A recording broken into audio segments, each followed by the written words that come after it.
Hello and welcome back to another episode of The Daily Thread. Today, January 25th, Wednesday. You're not checking AI, I hope. No, I'm not checking AI. A lot of people had like explanations for why that happened. Well, can I hear one? Yeah, I think one explanation was that the AI batches information, so it doesn't get the information in real time. It gets information from so it could be the last time it batched information was then. Well, on your phone or generally speaking? I can't answer that. I don't know. So you mean you can't get the correct date from what's it called? Chat GPT? Chat GPT. That's not what it's made for, you know? All right, I'm going to continue to check it out to see what the issue is. Well, I can't give you the proper date. Okay. We have some follow-up. I just want to touch upon this story to do it justice. We have some follow-up on yesterday's story that we discussed about the Delta Airlines flight throwing off the Hasidic Jew. I maybe came across a little bit that I was like defending Delta. I definitely was saying that we don't like to use the word Nazi because it's just whatever. I still stand by that. Anyways, Yeshiva World spoke to the Hasidic Jew, the Chassid. Yes. And they had a conversation, and part of this article sort of stood out to me. One of them being that this flight attendant came up to this chassid sitting in row 31, and he said, "You people always have tons of luggage. Why can't you put that hat box under your feet?" So the "you people" thing is not a good start, you know. "You people" is never a way to start a conversation with somebody. And then he politely said that he's happy to do that if there's not enough space in the overhead bins. So he said if the need arises, then he'll gladly do that. The flight attendant left, then came back 2 minutes later. She took his stuff out of the overhead bin and started just walking off with it. And he asked her politely, "Can I have that's my private property?" And after a back and forth, she gave the luggage back to him and sat down. And then minutes later, security came and took him off the plane. After an initial investigation, security told the Jewish man that despite their probe finding him to be in the right, the flight attendant had threatened to leave the flight if he was allowed back on. So the airline gave this man a $500 gift card and a hotel, but did not allow him to fly to New York that evening. Okay, so I read the story also today about what happened. The man really doesn't want to be identified, but I read he's got a whopper of a lawsuit against Delta Airlines in terms of the humiliation and the embarrassment. That's terrible. And the way it's impacting on his business, and he lost a day's business, and he may have had his image tarnished, which will affect the future. It's really, you know what? I really feel bad. So, I really think if he has good attorneys, he has a significant lawsuit. It'll take time to wind its way through the courts, and ultimately I think there'll be a settlement. But I think the guy will get a decent day's pay for having, and of course that flight attendant should be terminated for acting like that. Yeah, I don't think it's in the training manual. Can we call that flight attendant a stewardess? Now you can call her a stewardess. Thank you. It's just old fashioned calling them a stewardess. Whatever. I'm an old soul. I'm the one that's supposed to be old fashioned. Are you? That's the whole dynamic of this. By the way, speaking of old, somebody commented on our episode yesterday. They said that a chiropractor can deal with your pinched nerve. Well, listen, we don't discuss health issues too much. I have a chiropractor. I don't go to chiropractor, but I do go to an orthopedist. I have been doing that for the last few months. It's been helpful. I go to acupuncture, and that I find to be helpful. Very interesting. And I also started the reflexology a few months ago, and I find that to be helpful. I was doing physical therapy for a little while, so it's not a paralyzing pain. It's annoying. Yeah, it's like a mosquito, and you never know what day what's going to hurt. So I went to physical therapy for a little while, and I thought it was helping, but then I discovered that the physical therapist was hurting me in other parts of my body, so it was hurting me so bad there that I forgot about what I came in for, which is a pretty cool thing. I'm not saying anything derogatory about physical therapists. Physical therapy can be very helpful, especially the part where they come in, they tell you to ride on the bike, and they forget about you in 20 minutes. You're still riding a stationary bike in one place. They go, oh, just need to do some exercise, yeah. So So let's get to our next story. Oh, I thought that was the story. Oh, the pinched nerve? No, not just a pinched nerve, but maybe a chiropractor could help. Yeah. I should look into that. We'll see what the MRI shows. I have a doctor's appointment tomorrow for the orthopedist to read the MRI. The biggest problem with the MRI is all the noise it makes. Like I told you yesterday. Yeah. It's like sitting on a construction site, and the guy with the drill is on your head. It's almost like living in Flatbush. He's pounding, he's pounding away. And speaking of Flatbush, yes. a frightening story of an attempted abduction of a child prompted a swift response from the NYPD in Flatbush Shulman on Wednesday morning. Okay. Sources tell Yeshiva World that a man attempted to abduct a child from a shul on East 7th Street between Kings Highway and Avenue R. The child was at a family simcha when the incident occurred. How old was the child? Does it say? Maybe we'll get to it. Someone tried to abduct the child? Yeah, and the mother quickly called 911 and Flatbush Showroom, who arrived within moments, immediately commenced a search for the suspect.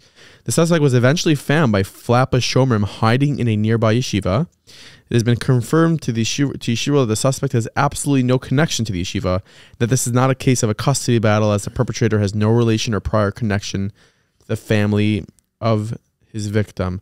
So it does sound like it was a Jew. Person that blended into the scene. That's what it seems like. Sources yeshiva, there's no security. Every yeshiva. I think sources further tell Yeshiva that the suspect immediately admitted that what he did to the NYPD, and he was taken into custody without further incident. NYPD Community Affairs units tell Yeshiva World that there will be extra NYPD patrols in that area following this incident. He'll be home for lunch. You think so? Absolutely. He told him already. He'll have lunch before you have lunch today. Actually, I didn't even have breakfast yet today, so he's probably eating. He's gonna have lunch before you have breakfast. What's with that? Like that's very scary. We can talk about. You've done programs with mental health professionals. People aren't well. Some people aren't well. Life crushes people, and you have to push back if you want to survive. You can't allow yourself to be crushed. You got to push back a little bit. I'm telling you that as a veteran. But in what way does that relate to this story? I'm telling you, there's mental illness out there. On the street, you wanted to know why a person could do such a thing, and I'm telling you, the life experience crushes people, and a guy like this is crushed, and he's goes in a wild, crazy direction and does damaging things. Interesting. You want to explain why he tried to kidnap a child? I don't think he could explain it. I don't think so either. Hopefully we get some good news stories pretty soon, but this is via JTA. A Houston synagogue is tightening security after a woman broke in twice, damaged the Torah, and harassed children. Okay, she said she was motivated to vandalize it by messianic beliefs and entered without being detected. Ezra Law broke into congregation Emmanuel in the early hours of January 14th, causing damage to both the building and the sacred Torah. After spending 6 hours in the building, including drinking wine and spilling it on one of the sacred Torahs, she was discovered by security personnel before Shabbat services and subsequently arrested. She was wild. Soon released on bond, but instead of showing up at her court arraignment, she returned to the synagogue to disrupt preschool class, harassing young children before fleeing. Her last name is Law, ironically, was arrested again later that day and was released for a second time on Sunday. That night, she posted online and she targeted the synagogue in retaliation for being turned away previously because of her belief in Yashka. Well, listen. What a weird world. First of all, I don't know, the federal government, by the way. Why we let people out like that? Is spending hundreds of millions of dollars on security. And I think every shul that wants funding for security can get it. What are we securing exactly? What is security? I mean, what are we securing? You're making sure that this shul, I guess, doesn't have security. I don't even know if this is an Orthodox or Reform, but it doesn't matter. It doesn't matter. Torah is a Torah. To the people that are mentally unbalanced, or to the haters, whether it's which denomination of Judaism is irrelevant. But I'm just saying that there's hundreds of millions of dollars. We're constantly seeing press releases about hundreds of millions of dollars being awarded for security to yeshivas and shuls and Jewish organizations and institutions. Yeah. Anybody could reach out. My question is why are they getting back on the street so quickly? If someone commits a crime, they're back on the street the next day, and then she committed another crime, and then she was back on the street the next day. Like, Why isn't she just Well, you see, the argument is that if you're mentally ill, you don't belong in prison. So she belongs in Bellevue. Bellevue's in New York. She's in Houston, right? You wanted to fly her in? You wanted to fly her in business class? Forgot she was in Houston. Actually, fly her into New York. But she could fly with Delta. I don't know. It depends if she has carry-on or not. I don't know. She should be in a psych ward. Like, why is she on the street? You know why? Let me tell you something. Psych wards used to be much more prevalent in society, but I don't know, a few decades ago, they decided, the court decided, I think specifically in New York, that keeping a person that is mentally unbalanced, keeping them in an institution is a violation of their freedom, of their First Amendment rights. That's why everyone ended up on the streets. That's why there's so many homeless people. That's a big conflict. That's why cities, even like Houston and Los Angeles and parts of other major cities, Chicago, have miles and miles of homeless people living on the street. Living on the street because it's bad stuff. The law is protecting their rights to be free. If they hurt somebody in the process, in the interim, that's just happens to be part of the package deal, so to speak, I think. Yeah. Did you, before we get to sort of, your night last night with Mike Pompeo, yes. I saw a headline this morning. I don't know if you saw this. Maybe it's fake news. That Marjorie Taylor Greene. Oh, Marjorie Taylor Greene. Yeah, she's a congresswoman. Is potentially going to be the running mate with Donald Trump. Listen, that's not a serious thing. That's not a serious thing. I don't know. It sounds like it's not true. Of course, it would be foolish for him to pick her. She speaks. So you're saying it's fake news? I like her. Should I quote a source? Yeah, what's your source? I like Marjorie Taylor Greene. She, this is via Balaz. She speaks to Emmis. She has a big mouth, and she's very outspoken. She's on Tucker Carlson a lot, and her heart's in the right place. She means well, and she's unapologetic. I think people really don't like her, though, Abba. For a good reason, also. She's an extremist. She's an extremist. Yeah, that doesn't. That's not. I don't think we should say good things. At the end of the day, I don't think we should say good things about an extremist on here. At the end of the day, America doesn't want extremes. I know. That's why Kathy Hochul got reelected in New York as governor, even though she's doing terrible damage to the state of New York. That's why Bill de Blasio got elected for 8 years. What's Bill up to now? I don't know. Nothing. What's he doing? I don't know. He's probably fundraising for something. For something? He needs to make money somehow. For his Lexus fund? Yeah, but if you want to know about last night was really a very upscale, also very important night. About 120 people were at the Wall Street Grill, and Mike Pompeo. Yesterday was the launch of his new book, his new autobiography, which is I just saw this morning. I was writing a piece about it, so I had to see how big the book was. It's 435 pages. Oh my gosh! So he has a lot to say. Never give an inch. It was a star-studded lineup last night. Never give an inch is the title of the book. It's available on Amazon and your favorite bookstores. Is Mike paying for this book ad? I don't think so. But can we send him a bill? He said he's thinking about a presidential run. He didn't say he's definitely running. He said he's going to think about it. He's going to meet with his family about it. He's going to pray about it. He's a very devout, not apologetic. Well, tell him not to look at the polls because he's got 1% right now. He's a very devout, Christian, believing fundamentalist, evangelical Christian. Pompeo is a very I worked for evangelical Christians in the 80s. I worked at a radio station here in New York that was owned by evangelical Christians, and I was the only Jewish employee. I was. It was a great experience. I worked for them for a few years. We had Jewish programming on their radio station. It was WNYM. It was 1330 AM, and I think I was there for like 84 to about. You're dating yourself right now. Yeah, 84 to about 1990 about. It was a very unique experience. I had to. They were the station manager passed away recently. He moved to Israel 10 years ago. His name was Jimmy DeYoung. He and his family moved to Israel. They made Aliyah. Baruch Emes. And they have something that they used to think that used to show me that the Christians, the fundamentalist Christians. I don't want to give you a whole course on it now. Yeah. They live in something called the rapture. That means that they're going to get sucked up to heaven, before the Messiah comes, and so on and so forth. Anyway, and that the Jews are going to be left behind. So they used to tell me where the key to the radio station is. So when they magically get brought up to heaven, I should at least know where the keys to the station are. Anyway, I have a lot of stories about that. Sounds like fun.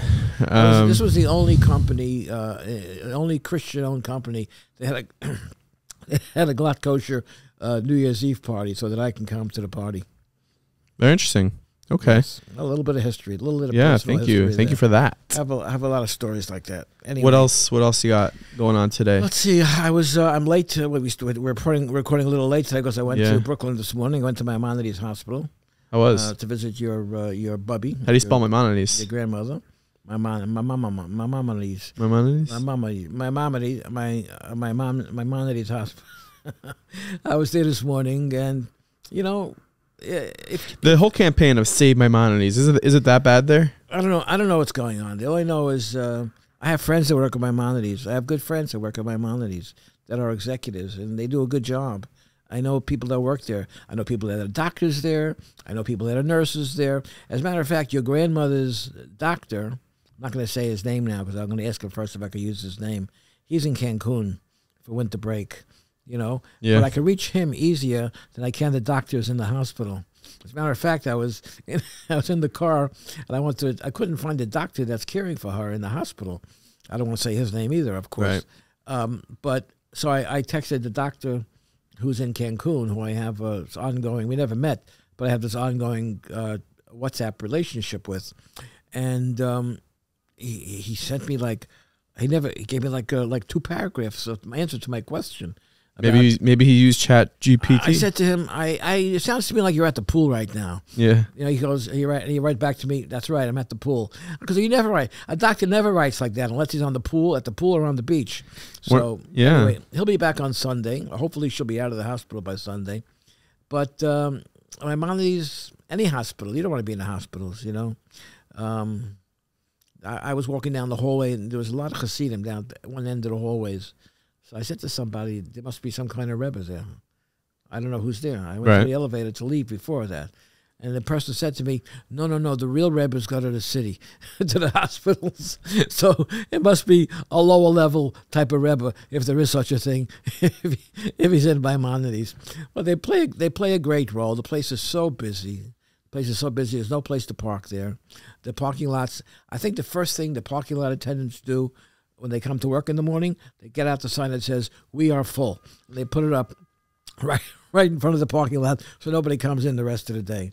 I don't know whose cars are in there, but there's no cars going in or out. What else is going on in the world? Any news stories that you want to discuss? You want to bring up? Any news stories? Well, let me tell you about Mike Pompeo's. I don't want to speak about Mike Pompeo. We had a great night last night. Rabbi David Hofstadter, who's a friend of yours, was there, and he spoke beautifully. He spoke. You know what he spoke about? He spoke about how Orthodox Jews are the most noted victims of anti-Semitism because of the way we look and how we can be identified. As opposed to what? Reform Jews? As opposed to people that you can't tell are Jewish just by how they look. Of course. The guy walking down the street. You think that's a chiddush? No, but it's important to point it out to a very mixed group like this. Okay. So I find it very interesting that David Hofstadter is involved in an event like that. He's Canadian. But he involves himself in the American politics. We've had stories in the paper in the last year or two where he was in Washington, meeting with congressmen. What's his motivation to do that? I think his motivation is righteousness, tzedek, and I think that things should be on a high moral level, and the world needs to run with values and morality, not with TikTok. The way it's running today, Right. And I think that's one of his great priorities.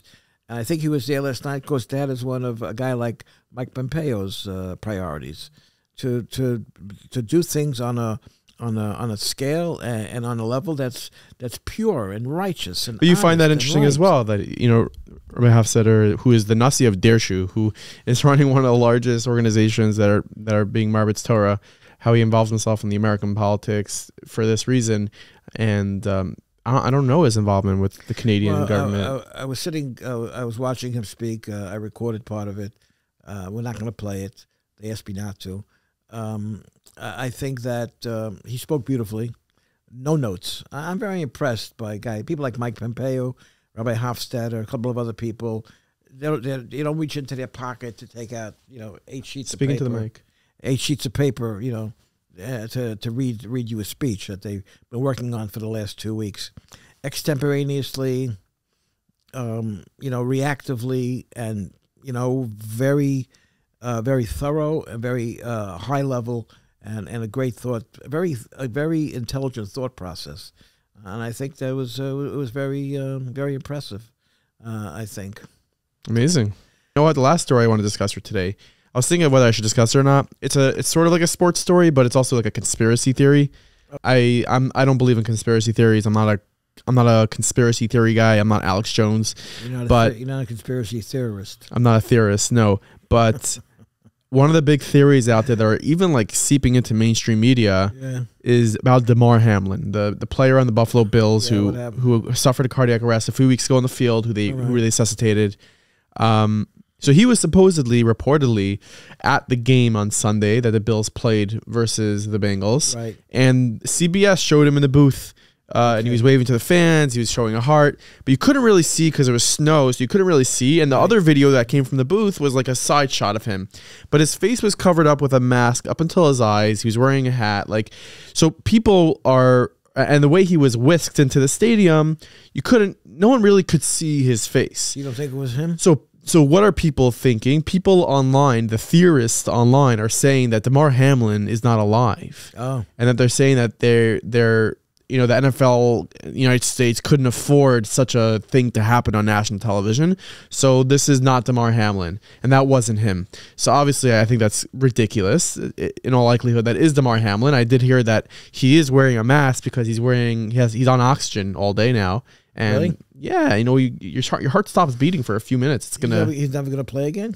I don't know. It could be. It's very possible.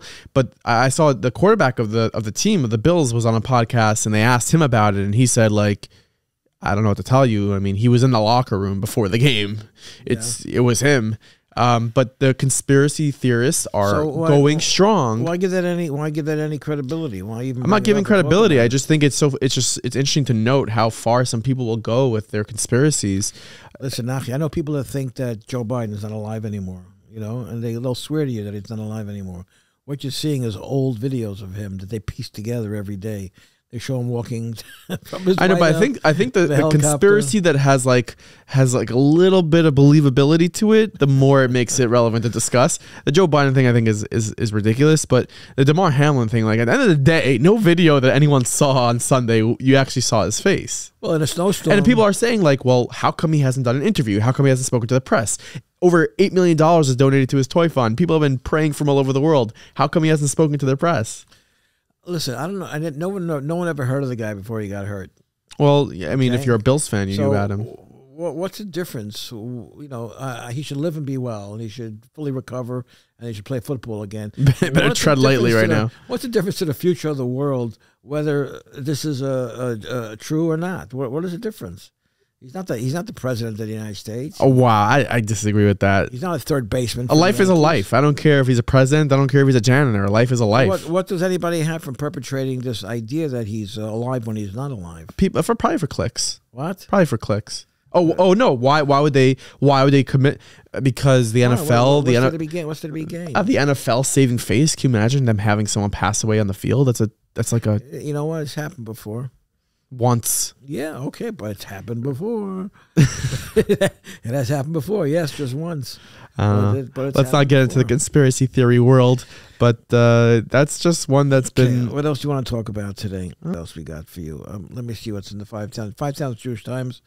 It's coming out tomorrow. We have a great article about one of your favorite subjects, actually. What's that? It's about yeshiva break. I know you don't want... I know... let me just say yeshiva break is almost over. You know what the big joke on these people is?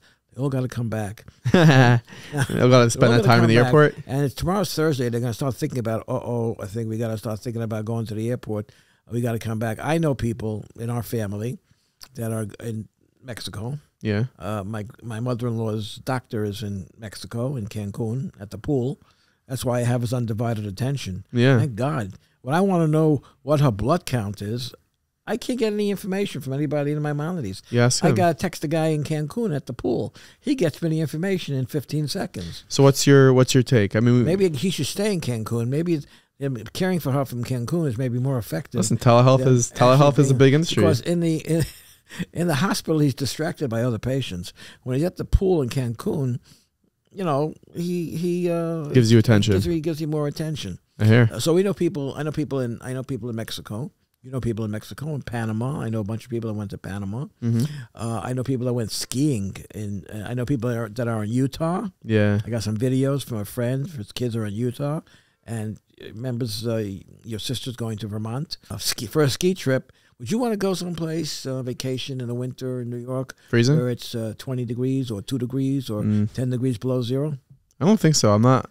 I think my rule when it comes to like going away is it's got to be warmer than where I am. Right? It's got to be warmer than where I am right now. I mean, people are bundled up, and I've never been skiing, so I don't know. I went skiing once. You went skiing? I went skiing once. Can't imagine you skiing.